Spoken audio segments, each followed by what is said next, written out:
ভিডিওর শুরুতেই যে 12টি পেজ বা ডকুমেন্ট আপনারা স্ক্রিনে দেখতে পাচ্ছেন, এগুলো সাধারণ কোনো কাগজ নয়। এগুলো হলো বাংলাদেশের লাখো সরকারি কর্মকর্তা কর্মচারীর ভাগ্য বদলের দলিল। হ্যাঁ, আপনারা ঠিকই দেখছেন। এটি সেই বহু প্রতীক্ষিত নবম জাতীয় পে স্কেলের চূড়ান্ত প্রস্তাবনা, যা সদ্যই প্রধান উপদেষ্টা ডক্টর মোহাম্মদ ইউনূসের দপ্তরে জমা দেওয়া হয়েছে। আজকের এই ভিডিওতে আমরা শুধুমাত্র বেতনের অঙ্ক কষব না, আমরা সেই 12টি পৃষ্ঠার প্রতিটি লাইনের ব্যবচ্ছেদ করব এবং ভিডিওর একদম শেষ অংশে আমি আপনাদের এমন কিছু গোপন এবং অত্যন্ত গুরুত্বপূর্ণ তথ্য দেব, যা শোনার পর আপনি হয়তো বিশ্বাসই করতে চাইবেন না, কিন্তু সেটাই সত্য হতে যাচ্ছে। এই তথ্যটি পে কমিশনের রিপোর্টের একদম ভেতরের খবর, যা সচরাচর জনসমক্ষে আসে না, তাই একটি মুহূর্ত মিস করবেন না। দর্শক মণ্ডলী, স্বাগত জানাচ্ছি আমার চ্যানেলের আরও একটি বিশেষ পর্বে। ইন্টারনেটে পে স্কেল নিয়ে হাজারো গুজবের ভিড়ে আপনি কেন আমাদের এই ভিডিওটি বিশ্বাস করবেন? কারণ আজকের ভিডিওর প্রতিটি তথ্য আমরা সংগ্রহ করেছি দেশের শীর্ষস্থানীয় গণমাধ্যম ATN নিউজ। প্রতিবেদনে সরকারি চাকরিজীবীদের বেতন বেড়েছে প্রায় 2.5 গুণ, সেই সঙ্গে বৈশাখী ভাতা সহ রয়েছে বেশ কিছু সুবিধা।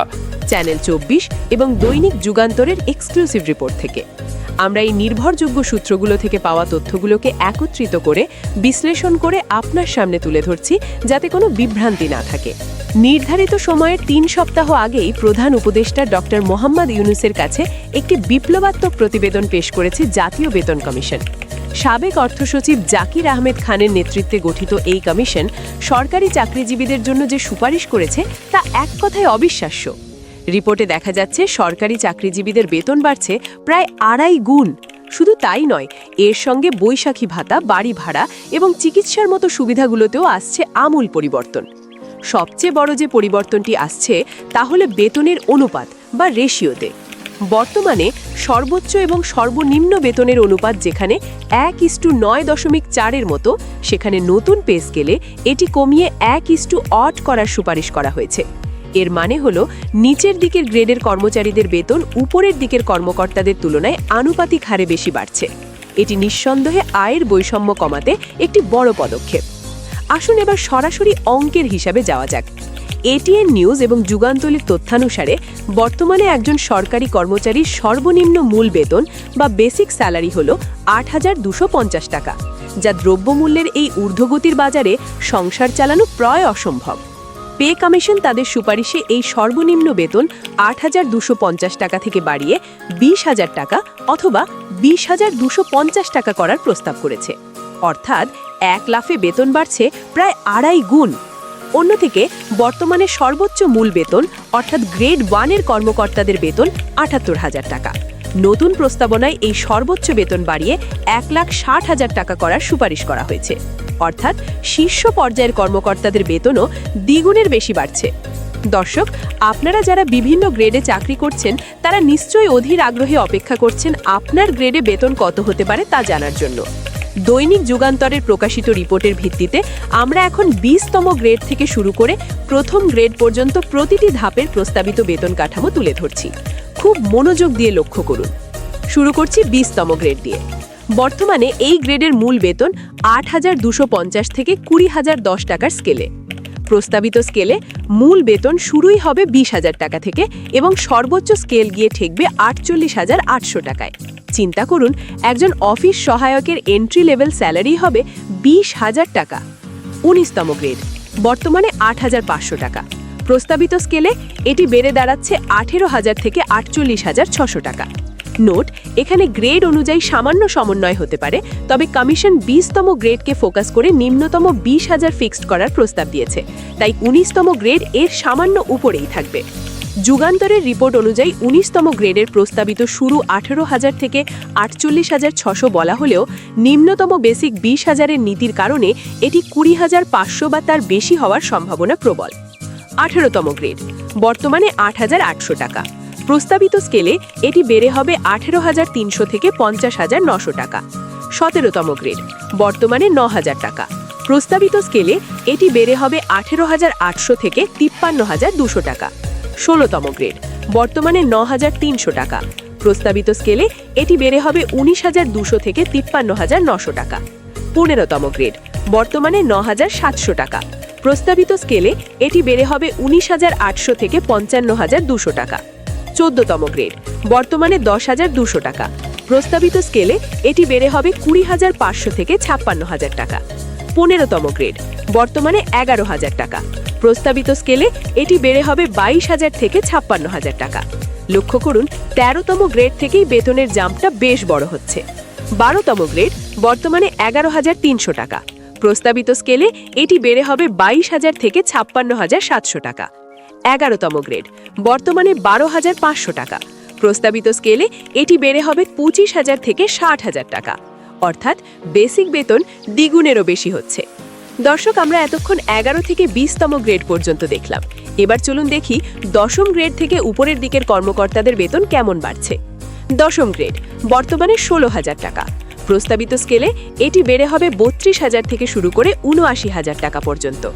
৯ম গ্রেড বর্তমানে ২২,০০০ টাকা। প্রস্তাবিত স্কেলে এটি বেড়ে হবে ৪৫,০০০ থেকে শুরু করে ৮০,৮০০ টাকা পর্যন্ত।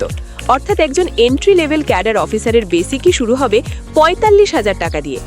৮ম গ্রেড বর্তমানে ২৩,০০০ টাকা।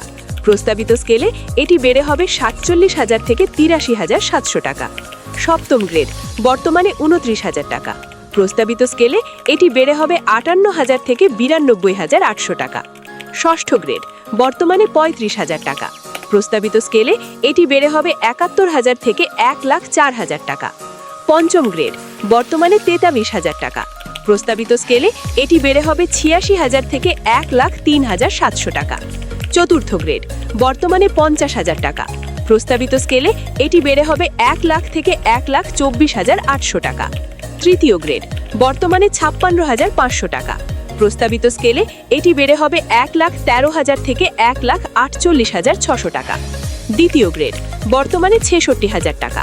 প্রস্তাবিত স্কেলে এটি বেড়ে হবে ১,৩২,০০০ থেকে ১,৬০,০০০ টাকা। এবং সবশেষে প্রথম গ্রেড বর্তমানে ৭৮,০০০ টাকা ফিক্সড। প্রস্তাবিত স্কেলে এটি বেড়ে হবে ১,৬০,০০০ টাকা। শুধু বেসিক বেতন বাড়লেই তো হবে না, ভাতার খবর কি? এখানেই আছে বড় চমক। এটিএন নিউজের প্রতিবেদন অনুযায়ী বৈশাখী ভাতা নিয়ে বিশাল সুখবর রয়েছে। বর্তমানে মূল বেতনের ২০% হারে বৈশাখী ভাতা দেওয়া হয়। নতুন পে স্কেলে তা বাড়িয়ে ৫০% করার প্রস্তাব করা হয়েছে। অর্থাৎ উৎসবের আনন্দ এখন হবে ২.৫ গুণ বেশি। এছাড়াও বাড়ি ভাড়া, যাতায়াত ভাতা এবং টিফিন ভাতার ক্ষেত্রেও উল্লেখযোগ্য বৃদ্ধির সুপারিশ করা হয়েছে। তবে উচ্চপদস্থ কর্মকর্তাদের গাড়ির সুবিধা দিয়ে এবং জ্বালানি তেলের খরচে কিছুটা লাগাম টানার ইঙ্গিত দিয়েছে কমিশন। এবার আসি আমাদের শ্রদ্ধেয় পেনশনারদের কথায়। যারা সারা জীবন দেশের সেবা করে এখন অবসরে আছেন, তাদের জন্য এই পে স্কেল হতে পারে আশীর্বাদ। রিপোর্ট অনুযায়ী ১. যাদের মাসিক পেনশন ২০,০০০ টাকার নিচে, তাদের পেনশন ১০০% বা দ্বিগুণ করার প্রস্তাব করা হয়েছে। ২. যাদের পেনশন ২০,০০০ থেকে ৪০,০০০ টাকার মধ্যে, তাদের বাড়বে ৭৫%। এবং ৩. যাদের পেনশন ৪০,০০০ টাকার ওপরে, তাদের বাড়বে ৫৫%। এর সাথে যুক্ত হচ্ছে চিকিৎসা ভাতা। ৬৫ বছরের কম বয়সীদের জন্য চিকিৎসা ভাতা ৫,০০০ টাকা এবং ৭০ বছরের বেশি বয়সীদের জন্য তা বাড়িয়ে ১০,০০০ টাকা করার প্রস্তাব করা হয়েছে।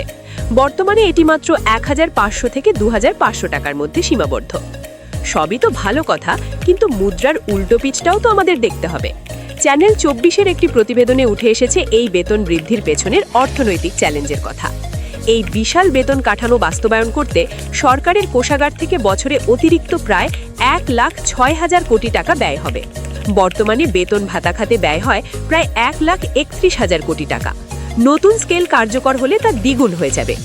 বিশিষ্ট অর্থনীতিবিদ ডক্টর মুস্তাফিজুর রহমান এবং ডক্টর খন্দকার গোলাম মোয়াজ্জেম চ্যানেল ২৪-কে জানিয়েছেন, বর্তমান অর্থনৈতিক মন্দা, ডলার সংকট এবং উচ্চ মূল্যস্ফীতির সময়ে এই বিপুল ব্যয়ের বোঝা সরকার কতটুকু টানতে পারবে তা নিয়ে গভীর সংশয় রয়েছে।